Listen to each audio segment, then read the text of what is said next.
mohon izin untuk segera memulai acara pada sore hari ini.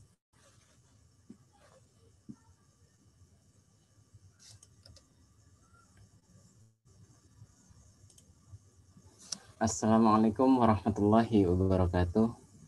Alhamdulillahirabbil alamin. Wassalatu wassalamu ala asrafil anbiya'i wal mursalin wa ala alihi wa sahbihi ajma'in. Amma ba'du. Alhamdulillah, pada kesempatan sore kali ini kita masih dipertemukan oleh Allah dalam majelis yang insyaallah dirahmati oleh Allah, majelis untuk menuntut ilmu, mengaji kitab Jauharatul Tauhid, kembali bersama Ustadz kita, Ustadz Wahyudi Sarji Abdurrahim. Bagaimana Ustadz? Apakah kita langsung saja mulai acara kita? Silahkan. Baik. Kita mulai dengarkan dulu dengan keberkahan. Alangkah baiknya kita mulai acara kita pada sore hari ini dengan mengucapkan lafal basmalah bersama. Bismillahirrahmanirrahim. Kemudian acara selanjutnya akan saya serahkan langsung saja kepada Ustadz. Monggo untuk dapat mengisi acara kajian kita pada sore hari ini. A'udzubillahi minasyaitonirrajim. Bismillahirrahmanirrahim. Assalamualaikum warahmatullahi wabarakatuh. Waalaikumsalam. Alhamdulillahirabbil alamin wassalatu wassalamu ala asyrafil anbiya'i wal mursalin sayyidina wa maulana Muhammadin wa ala alihi wa sahbihi ajma'in. Amma ba'du. Sama sekalian yang saya hormati, puji syukur kehadirat Allah Subhanahu wa taala pada kesempatan kali ini yang kelima. Kita masih bisa bareng-bareng bertemu, ngaji bersama, sharing ilmu, sharing pengetahuan. Mudah-mudahan mendapatkan berkah dari Allah Subhanahu wa taala. Salawat beserta salam semoga tetap tercurahkan kepada junjungan kita Nabi Agung Muhammad sallallahu alaihi wasallam. Sebelum kita lanjut mungkin bisa diputarkan matan Jauharatul Tauhid 30 bait atau berapa untuk sekadar mengingat kita mengenai kajian kitab yang akan kita laksanakan. Silakan.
يخلو من ترديد ففيه باب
الحقيق فقيل شرط كالعمل وقيل بل شطر والإسلام اشرحا بالعمل مثال هذا الحج والصلاة كذا الصيام فدر والزكاة ورجحت زيادة الإيمان بما تزيد طاعة الإنسان ونقصه بنقصها وقيل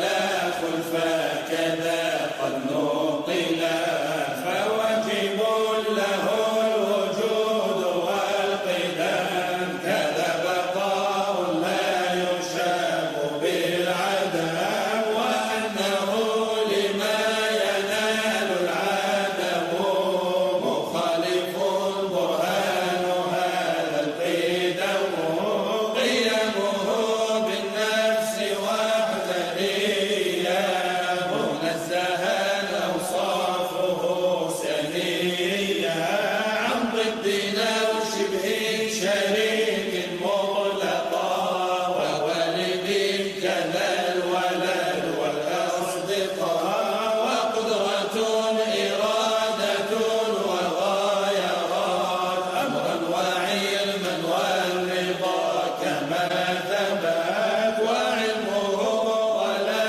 يقال مكتسب فاتبع سبيل الحق والرحي الرياء حياته كذا الكلام السامع ثم البصر بذي أتانا السامع فهل له إدراك أو له خلف وعند قوم صح فيه الوقت حي عليم قادر.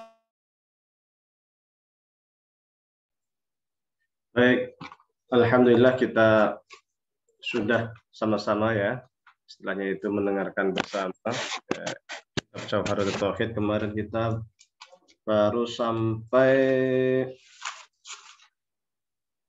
masih di bait pertama ternyata ya. Alhamdulillahi ala silatihi tsumma salamullahi ma'a silatihi. Itu masih di bait pertama. Alhamdulillah, kemarin kita sudah terangkan tentang alhamdulillah ala silatihi, ala silatihi itu terhadap silatihi itu artinya pemberian. Jadi kita bersyukur terhadap apa yang diberikan Allah kepada kita. Sebagaimana yang telah kami sampaikan sebelumnya, bahwa segala hal yang Allah berikan kepada kita itu merupakan nikmat, dan nikmat terbesar bagi kita sungguhnya adalah nikmat Islam dan iman. Andai pun manusia itu tidak memiliki mata, tidak memiliki telinga, tidak bisa bicara, tetapi dia punya iman, punya Islam, maka sesungguhnya ia telah mendapatkan nikmat yang sangat besar. Karena dengan pemberian iman Islam inilah, maka kelak dia akan mendapatkan kesuksesan di akhirat insya Allah. Kemudian tsumma salamullahi ma'a salatihi. Tsumma, kemudian salamullah. Salam itu artinya penghormatan. Allah ma'a silatihi, bersama dengan sholawatnya. Jadi kita biasanya kan bersolawat dan salam ya kan. Innallaha wa malaikatahu yusholluna 'alan nabi. Ya, bersolawat ya. Juga mengucapkan salam. Salam itu artinya bisa macam-macam salam itu. Salam itu dari kata salama. Nah, asal katanya itu sebenarnya salam. Itu bisa bermakna macam-macam, tapi setidaknya biasa digunakan untuk yang pertama artinya itu perdamaian. Bisa juga yang kedua, bisa juga artinya itu penghormatan, tahiyah. Bisa juga dia itu artinya ucapan tahniah ataupun ucapan selamat. Jadi tahniah itu ucapan selamat, salam, ya kan? Salam sendiri di dalam Islam itu sangat melekat, karena bahkan ajaran Islam sendiri itu al-Islamu, ya kan, Islam. Dari kata salam juga dari satu akar kata itu, yang artinya adalah perdamaian.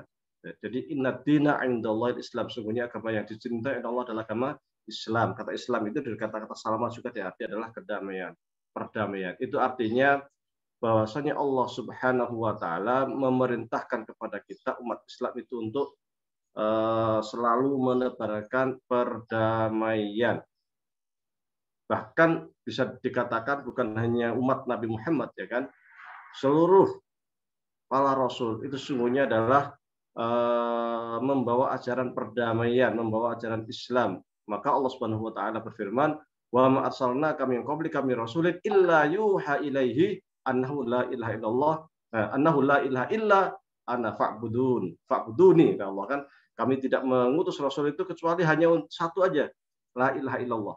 Jadi perbedaan antar rasul itu sesungguhnya terkait dengan hukum syariat, terkait dengan hukum fikih. Sementara tauhidnya dari Nabi Adam sampai Nabi Muhammad SAW itu sama, yaitu la ilaha illallah. Tiada Tuhan selain Allah. Sehingga dalam ayatnya juga dikatakan, wa umirtu an akuna minal muslimin. Itu Nabi Nuh juga pernah mengatakan demikian. Nabi Nuh pernah mengatakan, saya diperintahkan untuk menjadi seorang muslim. Nabi Ibrahim juga pernah mengatakan, idh qala lahu rabbu aslim, qala aslamtu rabbil alamin. Ketika Tuhannya berfirman kepada Nabi Ibrahim, aslim, berislamlah atau tunduklah. Maka Nabi Ibrahim menjawab, aslamtu lirabbil alamin. Saya tunduk, saya patuh, saya taat, saya berislam kepada Allah, Tuhan semesta alam. Jadi kata Islam itu juga melekat kepada Nabi Nuh, melekat juga kepada Nabi Ibrahim. Bahkan ketika Allah Subhanahu wa taala berfirman juga kepada Nabi Yakub, Allah mengatakan bahwa sabiha Ibrahim banihi wa Yaqub ya bani ya innallaha astafa lakumud din fala tamutunna illa wa antum muslimun. Wahai Ibrahim waktu itu berwasiat kepada anaknya Yakub, ya bunayya, wahai anakku, sesungguhnya Allah itu telah memilihkan kepadamu, ya. Hai anak-anakku, sesungguhnya Allah telah memilih agama ini bagimu, maka janganlah kamu mati kecuali dalam memeluk agama Islam. Fala tamutunna illa wa antum muslimun. Jangan kamu itu meninggal dunia kecuali dalam keadaan Islam. Artinya Islam itu melekat. Jadi kalau ditanya apa agama para anbiya, para rasul, agama mereka adalah agama Islam. Nabi Ibrahim Muslim, kemudian Nabi Nuh Muslim, Nabi Musa Muslim, dan lain sebagainya. Bahkan Nabi Musa pun dikatakan, ya qaum in kuntum amantum billahi fa alaihi tawakkalu in kuntum muslimin. Berkata Musa, hai kaumku, jika kamu beriman kepada Allah, maka bertakwalah kepadanya jika kamu benar-benar orang muslim. Wa tawakkalu in kuntum muslimin, dan bertawakallah kepada Allah jika kamu itu benar-benar muslim. Ini perkataan siapa? Nabi Musa. Nabi Isa pun sama, aman nabillahi wasyhad bi anna muslimun. Saksikan bahwa saya itu juga muslim. Saksikanlah bahwa semuanya kami adalah orang muslim. Jadi Islam itu adalah agama perdamaian, dan agama perdamaian itu diturunkan sejak zaman Nabi Adam alaihissalam hingga Nabi Muhammad SAW. Maka tidak ada kalau seorang muslim kok menjadi teroris, itu tidak ada. Kalau seorang muslim kok menjadi teroris, itu keislamannya itu perlu dipertanyakan. Karena dari akar kata salam itu artinya adalah menyebar perdamaian. Kalau kita lihat sejarah Islam, sejak awal-awal Islam itu ketika Nabi Muhammad SAW 13 tahun di Mekah, betapa beliau itu dicerca, betapa beliau itu dihina, para sahabat-sahabatnya disiksa, beliau sendiri sering dilempari oleh kotoran unta, rumahnya juga sering dikasih duri-duri, sehingga ketika pagi-pagi keluar rumah kakinya terkena duri dan lain sebagainya. Tetapi tidak ada perlawanan, tetap bersabar, tidak membuat teror dan lain sebagainya. Itu wujud daripada penyebar perdamaian. Baru ketika di Madinah, ketika Allah telah memerintahkan untuk memberikan perlawanan, berjihad, baru berjihad. Itu pun jihad umat Islam itu bukan karena ingin membalas dendam terhadap apa yang telah dilakukan oleh orang-orang Quraisy waktu di Mekah, tapi membela diri. Kita lihat perang Badar pertama itu kan aslinya kan itu perang yang bisa dikatakan perang tidak sengaja, karena sekedar untuk melihat kafilah orang Arab, karena mereka ketika orang-orang muhajirin itu pergi berhijrah ke Madinah, hartanya mereka tinggalkan, keluarganya mereka tinggalkan, harta yang di Mekah yang ditinggalkan itu dikuasai semuanya oleh orang-orang musyrik. Maka ketika ada kafilah dagang orang-orang musyrik yang dari Syam, mereka mencoba untuk mencegat, mengambil hartanya. Nah, sebagai apa istilahnya itu? Ya mengambil hak lah istilahnya, karena harta mereka yang sungguhnya yang lebih banyak, yang tanahnya, yang apa macam-macam yang di Mekah sudah diambil semua oleh orang-orang musyrik. Tapi ternyata disitulah awal mula pertempuran antara kaum muslimin dan kaum musyrikin, yang jumlah umat Islam hanya 350-an, sementara orang kafir Quraisy 1000-an dan dimenangkan oleh umat Islam. Kemudian di perang setelahnya juga, itu artinya orang-orang musyrik yang berusaha untuk menyerang. Umat Islam membela diri, tetapi kemudian setelah umat Islam tenang, baru melakukan pembukaan futuhat. Futuhat itu juga tujuannya bukan untuk menyebar, bukan untuk menyebarkan rob ataupun teror, tidak. Maka ketika berperang itu Rasulullah SAW selalu berpesan, wahai tentaraku, jangan bunuh anak-anak, jangan bunuh perempuan, jangan bunuh nenek-nenek, jangan cabutin pohon-pohon, ya kan? Jadi ada etika. Yang namanya perang itu ya antara militer dan militer saja. Yang tidak terkait dengan militer ya tidak boleh. Bukan seperti zaman sekarang, perang itu warga sipil dihabisi. Bahkan di Irak itu tahun 90-an diembargo.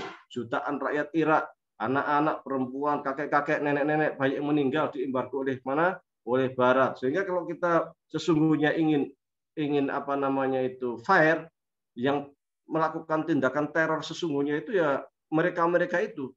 Ketika umat Islam itu melakukan pembukaan di berbagai kawasan dunia, baik Mesir, baik Irak, baik Spanyol, baik Turki, semuanya, semua daerah yang dibuka oleh Islam itu mengalami kemajuan peradaban. Bukan hancur, bukan menghinakan, tetapi justru membuka peradaban, memajukan peradaban. Betapa waktu Islam itu 800 tahun di Spanyol, peradaban Islam sangat luar biasa, ilmu pengetahuan luar biasa. Itu karena sifat apa? Salam, karena sifat toleransi. Dan orang Yahudi, orang Kristen, bahkan mereka-mereka yang tidak mau masuk Islam pun tetap dihormati oleh Islam, karena Islam itu adalah salam, perdamaian. Bahkan Ibnu Qayyim al-Jauziyah mempunyai satu buku khusus terkait dengan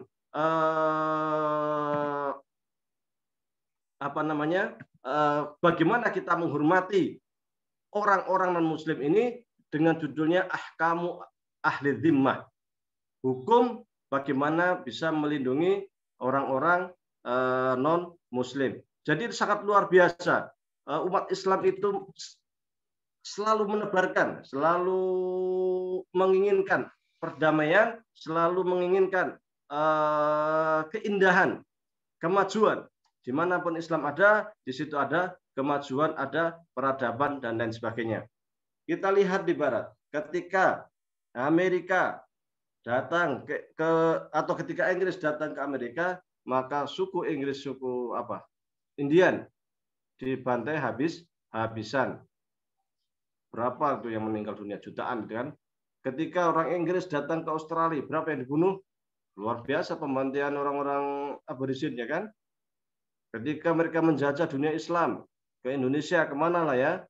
Kita diperbudak, dihinakan, dan lain sebagainya. Tetapi Islam tidak demikian, karena sesungguhnya Islam itu adalah agama peradaban. Islam itu adalah agama damai, maka tidak ada istilah teroris di dalam Islam, nah, kan? Yang pertama. Jadi kata salam itu adalah perdamaian, dan kata Islam sendiri merupakan kata yang memerintahkan kepada kita untuk selalu menebar kedamaian. Kemudian kata-kata salam itu juga sering kita gunakan untuk kita bersalam atau kita kita mengucapkan ke saudara kita sesama Muslim, kita ketika kita bertemu, kita mengucapkan salam, ya kan? Maka wa idza huyyitum bi tahiyatin fahayyu bi ahsana minha. Ketika aurudduha, ketika apabila kamu diberi penghormatan dengan sesuatu penghormatan, ada yang mengucapkan salam kepada kita, maka hendaklah kita balas penghormatan itu dengan sesuatu yang lebih baik. Ya, assalamualaikum, waalaikumsalam. Assalamualaikum, waalaikumsalam. Kalau bi ahsan dengan yang lebih baik berarti waalaikumsalam warahmatullah. Waalaikumsalam warahmatullah wabarakatuh. Ya kan seperti itu. Jadi lengkap seperti itu. Jadi itu merupakan bentuk daripada penghormatan kita. Di dalam hadis lain juga dikatakan, kalau Rasulullah SAW, inna aulan nasi billahi man badahum bisalam.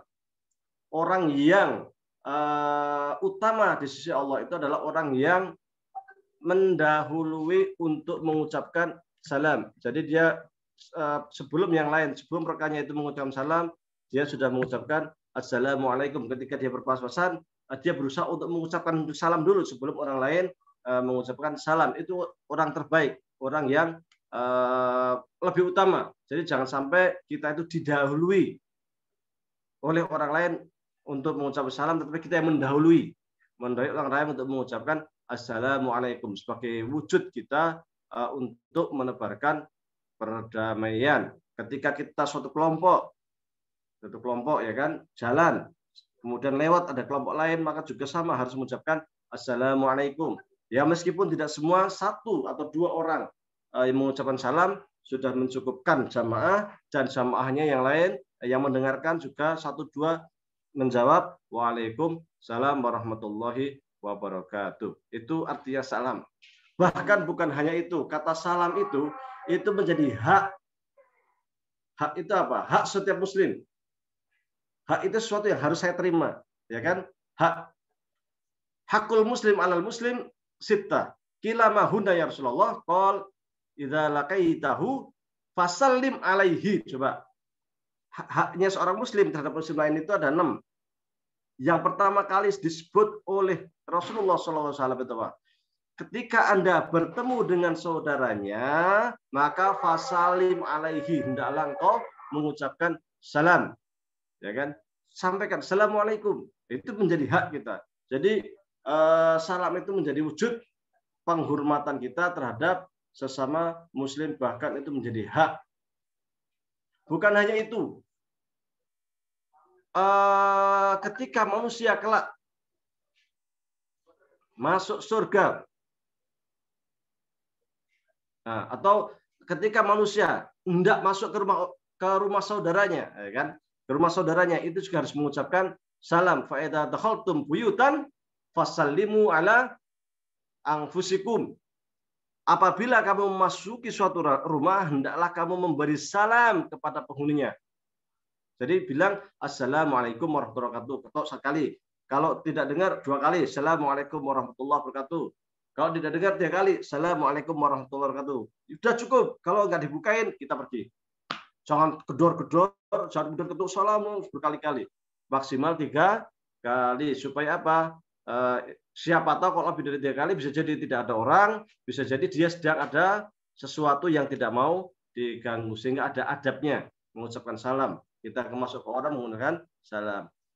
Jadi tidak langsung bludus masuk begitu saja, tapi kita ucapkan assalamualaikum. Dan ternyata aturan kita masuk rumah orang lain menggunakan salam itu karena kecintaan Islam untuk menebarkan salam itu bukan dari hadis, tetapi justru langsung dari Al-Quran. Itu artinya apa? Bahwasanya menebarkan perdamaian itu memang sangat-sangat penting, dan memang bahwasanya agama Islam itu merupakan agama perdamaian.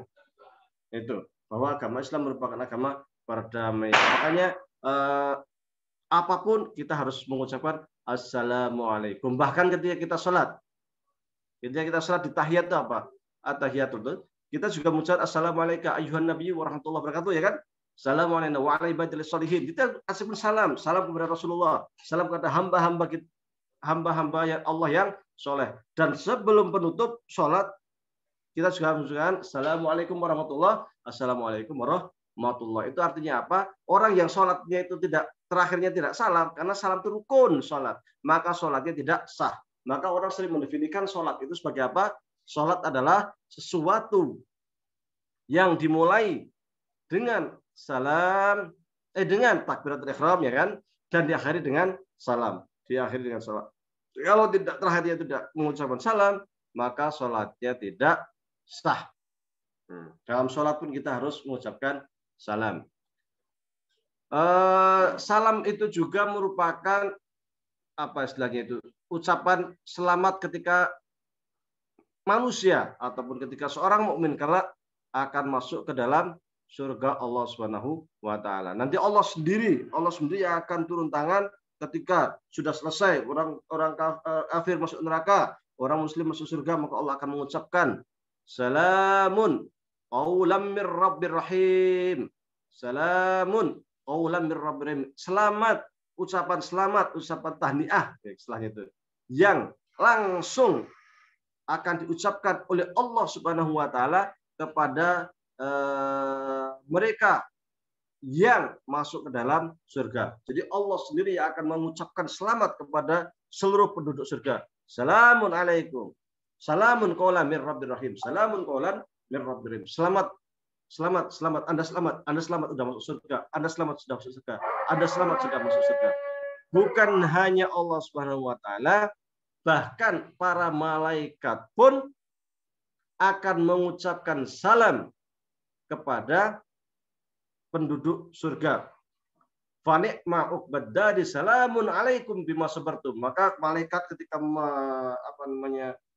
manusia itu akan masuk surga, itu malaikat sudah berderet, sudah berjajar di pintu surga, sangat banyak, dan semua malaikat mengatakan salamun alaikum bima sabartum. Selamat, semuanya disalimin, di jabat tangan, semuanya di jabat tangan. Selamat kamu sudah masuk surga karena kamu dulu menjadi hamba Allah yang bersabar, menjadi hamba Allah yang bertakwa, menjadi hamba Allah yang beriman, menjadi hamba Allah yang berislam. Selamat atas kesabaranmu memegang teguh agama Islam, memegang teguh ajaran Allah Subhanahu wa taala. Selamat karena dulu kamu telah bersabar, tidak melakukan maksiat, maka sekarang engkau masuk surga dan engkau akan menikmati nikmat akbar, akan menikmati semua kenikmatan yang ada di dalam surga. Dan surga itu luasnya ardua ka'ardis samawati wal ard.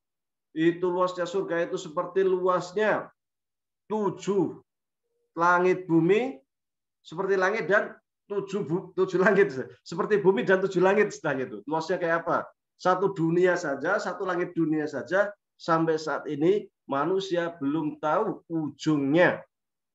Jadi dunia itu ujungnya di mana? Manusia belum ada yang tahu. Saking luasnya. Kalau kita lihat di Google atau kita lihat di YouTube, itu bumi itu sangat kecil pakai debu. Kalau dibandingkan dengan bentangan alam raya yang di sana ada miliaran, triliunan galaksi. Satu galaksi itu ada berapa bintang, ada berapa benda langit, ada macam-macam. Sampai sekarang manusia belum tahu ujung dunia itu ada di mana. Itu baru satu dunia. Sementara luasnya surga Allah Subhanahu wa taala itu 7 langit.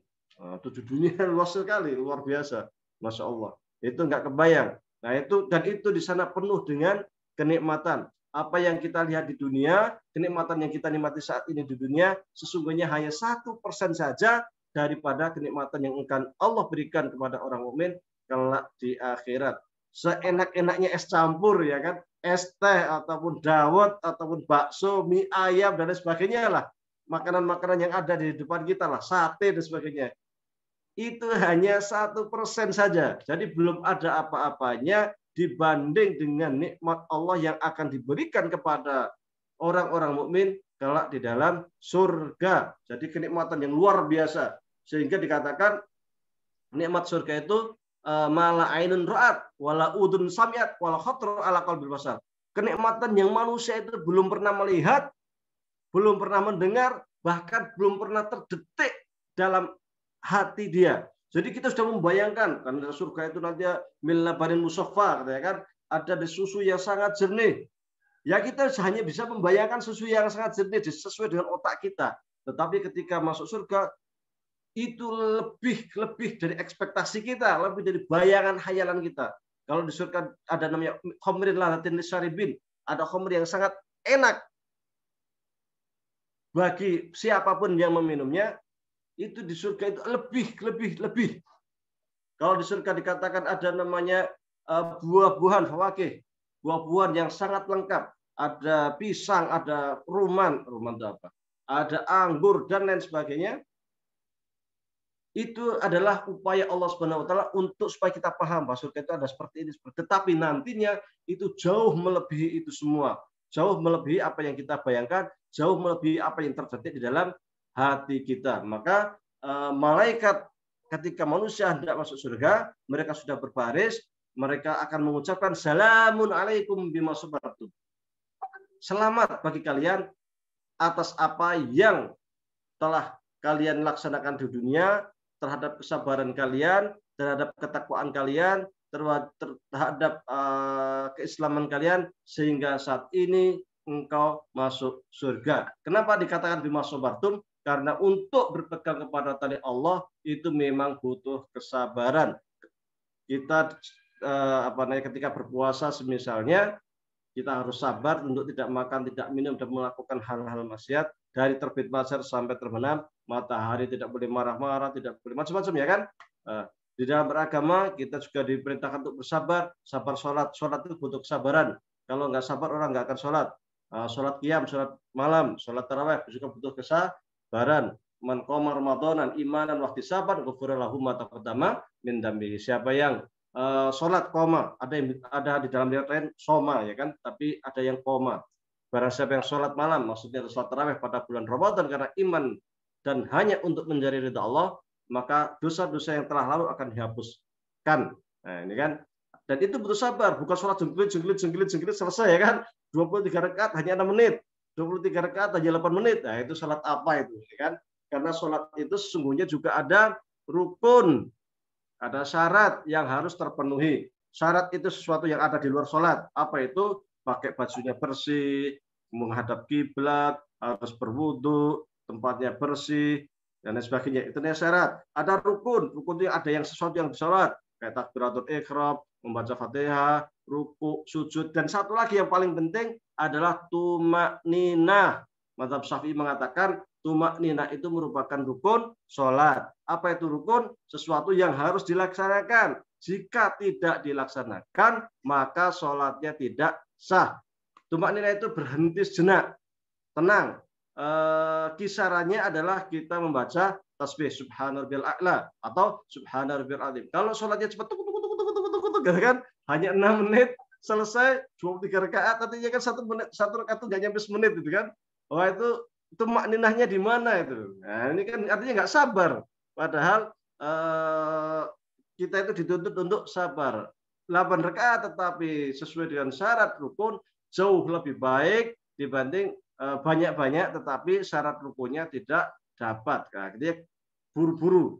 Artinya kita tidak bersabar. Padahal nanti di surga itu kan kesabaran itu yang akan diuji. Makanya kata mereka, salamun alaikum bima sabartum. Ya kalau 23 rakaat tetapi itkon bagus, ya silakan. Di Masjid Al-Azhar itu biasanya 8 rakaat, setelah itu imamnya mundur, ganti imam, lanjut 2-3 rakaat. Kalau di Saudi juga 2-3 rakaat. Kecuali sekarang saat pandemi 8 rakaat. Yang dirojihkan oleh Muhammadiyah dengan hadis Aisyah 8 rakaat. Tetapi umumnya kita sholat dengan sabar, dengan melihat pada syarat dan rukunnya. Nah, ini. Jadi pas banget kalau malaikat itu mengatakan salamun alaikum bima sabartum. Selamat terhadap apa yang telah kamu sabar. Karena sabar itu ada 2. Sabar ketika kita melakukan ketaatan itu butuh kesabaran. Ketika sholat, ketika puasa, ketika haji itu semua butuh kesabaran. Yang kedua, sabar menghindari perbuatan maksiat itu juga butuh kesabaran. Karena meninggalkan maksiat itu juga berat. Itu butuh kesabaran. Jadi taat butuh kesabaran, menjauhkan diri dari perbuatan maksiat juga butuh kesabaran. Maka ketika kita mampu melakukan kesabaran itu, para malaikat kelak ketika kita akan masuk surga akan mengucapkan selamat, salamun qaulan salamun alaikum bima sabartum. Dan nanti sesama penduduk surga itu akan saling ketemu. Dan sesama mereka akan mengucapkan salam, tahiyyatuhum yauma yalqaunahu salam. Ini dalam surat Al-Ahzab ayat 44. Jadi sesama mereka atau ungkapan yang sering diucapkan oleh penduduk surga kepada rekannya ketika ketemu adalah salam. Assalamualaikum. Assalamualaikum. Selamat ya kalian sudah masuk surga. Selamat ya, selamat. Mereka akan saling mengucapkan tahniah, saling mengucapkan ucapan selamat. dan mereka akan mengatakan salam, salam, tahiyyatuhum. Jadi salam hormatnya penduduk surga yauma yalqaunahu, ketika mereka penduduk surga saling bertemu adalah salamun, perdamaian, ya kan, atau assalamualaikum warahmatullahi wabarakatuh. Jadi kata salam ini sungguhnya sangat luar biasa, ya kan. Tsumma salamullahi ma'asilatihi, ya kan. Nanti insyaallah ke depan kita akan lanjut kepada silatihi, salatihi, salat Nabi. Terkait salam itu sungguhnya sangat luar biasa, bahkan agama kita adalah agama perdamaian, sehingga seorang muslim hendaknya bukan menjadi muslim yang bukan menjadi penyebar ketakutan, bukan penyebar teror, bukan teroris. Seorang muslim itu, seorang muslim adalah seorang yang selalu menciptakan atau menebar perdamaian. Baik, tidak terasa sudah 50 menit, kurang dan lebihnya mohon maaf. Wabillahi taufiq wal hidayah. Assalamualaikum warahmatullahi wabarakatuh. Waalaikumsalam warahmatullahi wabarakatuh. Terima kasih banyak Ustadz atas materi yang telah disampaikan. Masya Allah, bagaimana agama kita Islam mengajarkan kita sebagai umatnya untuk selalu berlaku salam begitu ya, damai kepada siapapun, jadi rahmat bagi seluruh alam itu. Kemudian kami persilahkan kepada para jamaah apabila ada yang ingin ditanyakan, boleh langsung bertanya langsung kepada Ustadz dengan cara raise hand terlebih dahulu, kemudian nanti menyalakan mikrofonnya, atau dapat pula menuliskan di kolom chat seperti itu. Sambil menunggu Ustadz, mungkin ada pertanyaan dari kami terkait dengan salam begitu ya Ustadz. Fenomena yang kita hadapi sekarang ini mungkin ada beberapa kaum Islam begitu ya Ustadz, umat Muslim yang dia itu kepada saudara yang non Muslim berlaku lemah lembut, tapi kepada saudaranya sendiri yang sesama Muslim itu cenderung keras begitu Ustadz. Nah, bagaimana kita untuk menghadapi orang-orang yang demikian? Mohon pendapatnya Ustadz. Ciri seorang muslim itu asyidda'u 'alal kuffar ruhama'u bainahum. Jadi kencang kepada orang kafir, tapi kasih sayang kepada sesama muslim. Jangan dibalik. Jangan dibalik. Itu ciri-ciri hamba Allah yang muttaqin. Jadi maksudnya begini, bahwasanya sesama muslim terkadang ada gesekan, ada apa, itu karena persoalan khilafiyah. Maka sesungguhnya yang kita perlukan adalah bagaimana sesama kita itu bisa saling memahami terhadap persoalan khilafiyah, perbedaan-perbedaan pendapat. Karena semua baik NU, Muhammadiyah, Persis, Wasliyah dan sebagainya, itu sesungguhnya kan semuanya sama, la ilaha illallah Muhammadur Rasulullah. Semuanya sama. Organisasi yang dijadikan yang menjadi tempat bernaung itu sesungguhnya adalah sekedar sebagai sarana dia untuk berdakwah di jalan Allah. Maka jangan sampai kemudian kita berbangga-bangga terhadap sarana tetapi substansinya dilenakan. Maka jangan sampai pula kita juga terbalik, sesama muslim kencang, sesama non muslim kita juga harus ramah. Nggak boleh kemudian dengan non muslim juga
Baik.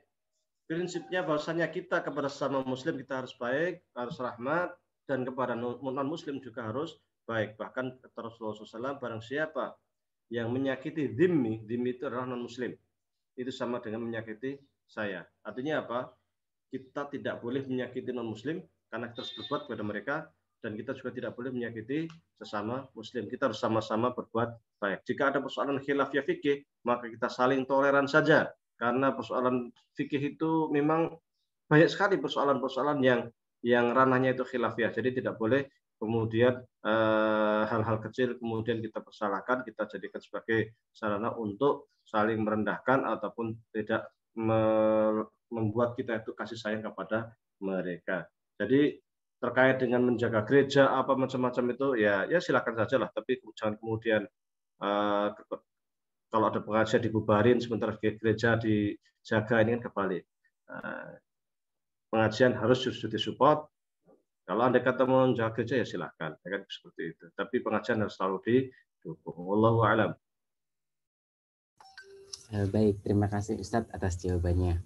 Kami buka kesempatan kembali kepada para jemaah. Apabila ada yang ingin bertanya langsung kepada Ustadz, dapat raise hand atau open mic langsung. Kemudian Ustadz, ini ada, sambil menunggu pertanyaan dari jemaah, ada pertanyaan tentang sabar Ustadz dari kolom pribadi ini. Jadi tentang sabar itu, apakah sabar itu sebenarnya ada batasnya, dan bagaimana sabar yang sesungguhnya itu Ustadz? Mohon penjelasannya. Dalam segala hal itu memang dalam kehidupan itu kita memang dituntut untuk bersabar. Kalau ditanya sabar ada batasnya ya kita harus selalu bersabar itu. Sabar itu ada bukan batas sebenarnya, tetapi ada standarnya. Ada ada sesuatu lah istilahnya itu yang kapan kita bersabar, kapan tidak. Ketika seorang muslim itu diserang atau negara muslim itu diserang, apa kita kemudian menyerah? Nah, itu kan bukan sabar namanya, itu menyerah. Ketika kita dihina, direndahkan oleh orang kafir, apa kita itu diem? Itu namanya menyerah, itu kan? Itu bukan bersabar.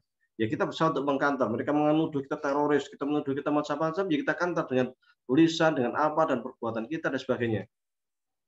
Kalau yang dihina agama, kalau yang dihina Nabi, kalau yang dihina Allah dan Rasulnya, ya kita harus bangkit. Kalau itu dihina kita sabar saja, ya itu bukan sabar itu. Atau yang kedua, kalau yang dihina itu adalah kehormatan, ya kita harus bangkit. Maka dikatakan orang yang meninggal karena membela kehormatan itu dia syahid. Mosok istilahnya itu kan, istrinya diambil orang, sabar aja sabar, ya kan ya. Jadi ada batas-batas di mana kita itu harus tegas.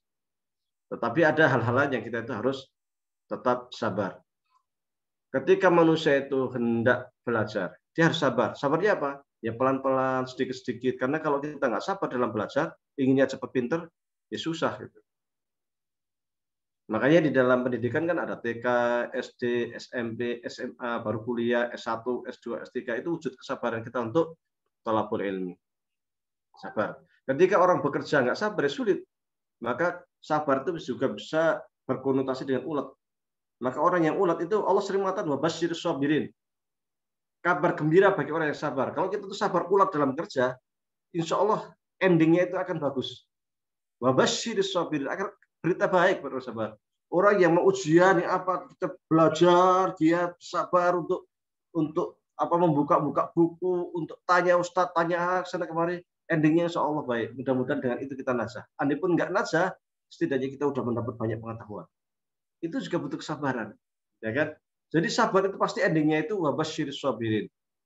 Kabar gembira bagi orang yang bersabar. Kabar gembira di sini bisa jadi ketika di dunianya ia akan mendapatkan limpahan rahmat Allah secara langsung, mendapatkan karunia Allah secara langsung, diwujudkan keinginannya, dikabulkan keinginannya, atau nanti di akhirat dia akan mendapatkan pahala atau nikmat yang telah Allah tunda, yang belum dia berikan di dunia, kemudian dia kabulkan kelak di akhirat. Karena ketika kita punya keinginan, itu sesungguhnya, atau kita berdoa, itu sesungguhnya Allah itu pasti akan mengabulkan apa yang kita minta. Wa idza sa'alaka ibadi anni fa inni qarib, ya kan? Ujibud da'wati dada. Saya itu akan, kata Allah, saya itu sangat dekat kepada hambaku. Jika hambaku meminta itu pasti akan saya kabulkan, kata Allah. Uji berdawah. Saya akan kabulkan doanya. Hanya kabulnya doa itu bisa jadi langsung, ya kan? Kita doa minta hujan, langsung turun hujan, bisa. Bisa jadi nanti Rasulullah SAW ketika minta perubahan arah kiblat dari Masjid Aqsa ke Masjid Haram baru dikabulkan selama 17 bulan. Itu Rasulullah SAW, ya kan? Wah, saya belum dikabulkan. Udah berapa lama kamu berdoa? Sudah 3 hari ya. Rasulullah sampai 11 bulan, gitu kan? Atau bisa jadi ditangguhkan hari kiamat nanti di akhirat. Nanti kamu sekarang nggak waktunya, kamu tak kasih yang lain aja, yang lebih baik, yang lebih cocok untuk kamu sekarang. Ada pun yang kamu minta yang sekarang ini nanti aja buat tabungan kamu di akhirat. Ya bisa aja seperti itu. Maka kita butuh kesabaran. Tapi doa itu penting, doa karena doa itu merupakan wujud bahwa kita itu adalah hamba Allah yang lemah. Satu, yang kedua, wujud kita itu membutuhkan Allah Subhanahu wa taala. Karena di dunia itu tidak ada kuasa apapun selain kuasa Allah Subhanahu wa taala. Maka orang yang dan doa itu kelebihannya lagi, doa itu ibadah. Jadi ketika kita berdoa itu pahala. Doa lagi, pahala lagi. Kalau umpamanya kita punya keinginan berdoa berkali-kali nggak kabulkan seumpamanya menurut kita belum dikabulkan. Semakin sering kita berdoa, semakin banyak pahala. Semakin banyak berdoa, banyak lagi pahala. Ya, seperti itu. Jadi Masya Allah, rahmat Allah itu sangat luar biasa. Maka kita memang harus selalu bersabar. Dan insya Allah dengan bersabar itu wabasyir sabirin, kabar gembira bagi mereka yang selalu bersabar. Wallahu a'lam. Jazakallahu Ustaz atas jawaban atas pertanyaannya. Kemudian ada pertanyaan yang masuk lagi Ustaz melalui kolom pribadi berkaitan tentang salam Ustaz. Mengapa negeri atau daerah muslim banyak yang memakai istilah Darussalam? Seperti contohnya itu Brunei Darussalam, kemudian ada Nangro Aceh Darussalam, dan ibu kota Tanzania juga Dar es Salam. Sebenarnya siapa yang mempopulerkan Darussalam ini sebagai ciri dari negeri ataupun suatu daerah muslim seperti itu Ustaz? Baik, Darussalam itu kalau zaman dulu istilahnya itu Darul Islam ya, ada Darul Islam, ada Darul Kufri ya kan. Ada Darussalam. Darussalam itu artinya tempat perdamaian. Jadi kalau mungkin di situ adalah wujud tawasul, karena surga itu juga Darussalam.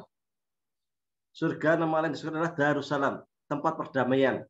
Artinya ketika ada Nangro Aceh Darussalam, Aceh di mana ingin menjadi sebuah negeri yang penuh perdamaian. Sebagaimana surga yang juga penuh perdamaian, salam. Yang sesama rakyatnya itu saling sumeh, saling senyum, saling bahagia. Ketika ketemu saling mengucapkan salam, saling menebarkan kedamaian. Itu merupakan sebuah ya semacam doa. Karena yang namanya nama itu kan bagian dari doa. Jadi mungkin harapan daripada para pendiri bangsa atau para mereka yang menamakan negerinya atau daerah dengan Darussalam itu punya keinginan supaya negeri ini menjadi negeri yang baldatun thayyibatun warabun ghafur. Negara yang damai, tentram, berkah ya kan, yang diridhai Allah Subhanahu wa taala. Seperti juga surga istilahnya seperti itu. Maka mereka dengan menyebut dengan Darussalam sebagai doa atau wasilah supaya rakyatnya selalu dalam kesejahteraan dan kedamaian. Wallahu a'lam. Terima kasih Ustadz atas jawaban terkait dengan salam tadi ya. Ada sabar juga materi yang disampaikan. Masya Allah, semoga apa yang disampaikan oleh Ustadz pada hari ini dapat kita terapkan begitu dalam kehidupan sehari-hari. Jadi umat Islam, umat yang selalu menyebarkan perdamaian seperti itu. Amin insya Allah. Kemudian kepada para jamaah untuk dapat mengakses video Ustadz, dapat pula ditonton ya begitu di channel YouTube FKMM PKN STAN. Insya Allah nanti video-video kajian FKMM baik dengan Ustadz maupun dengan pembicara yang lain akan diupload di situ sehingga dapat diikuti di situ. Kemudian untuk menutup acara pengajian kita pada sore hari ini, mohon Ustadz berkenan untuk mengakhiri dengan bacaan doa Ustadz agar apa yang kita lalui pada hari ini insya Allah semoga mendapatkan berkah dari Allah Subhanahu wa taala. Baik, sebelum kita tutup mari kita beristighfar. Astaghfirullahaladzim, la ilaha illa huwal hayyul qayyum, astaghfirullahaladzim.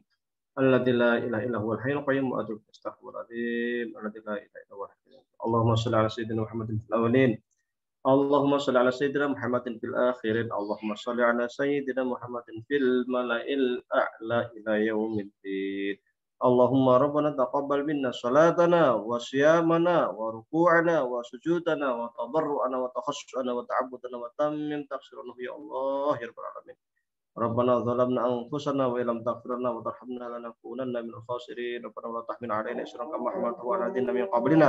ربنا ولا تحملنا ما لا طاقة لنا به واعف عنا واغفر لنا وارحمنا أنت مولانا فانصرنا على القوم الكافرين. ربنا اغفر لنا ذنوبنا ولوالدينا وارحمهم كما ربنا صغارا. ربنا اغفر لنا ذنوبنا ولإخواننا الذين سبقونا بالإيمان ولا تجعل في قلوبنا غلا للذين آمنوا ربنا إنك رؤوف رحيم. ربنا آتنا من لدنك رحمة وهيئ لنا من أمرنا رشدا. اللهم إنا نسألك علما نافعا وعملا متقبلا ورزقا حلالا طيبا. اللهم إنا نعوذ بك من علم لا ينفع ومن قلب لا يخشع ومن نفس لا تشبع ومن دعاء لا يستجاب لها. اللهم أعنا على ذكرك وشكرك وحسن عبادتك. اللهم أجرنا من النار اللهم أجرنا من النار اللهم أجرنا من النار. اللهم أرنا الحق حقا وارزقنا اتباعه وأرنا الباطل باطلا وارزقنا اجتنابه.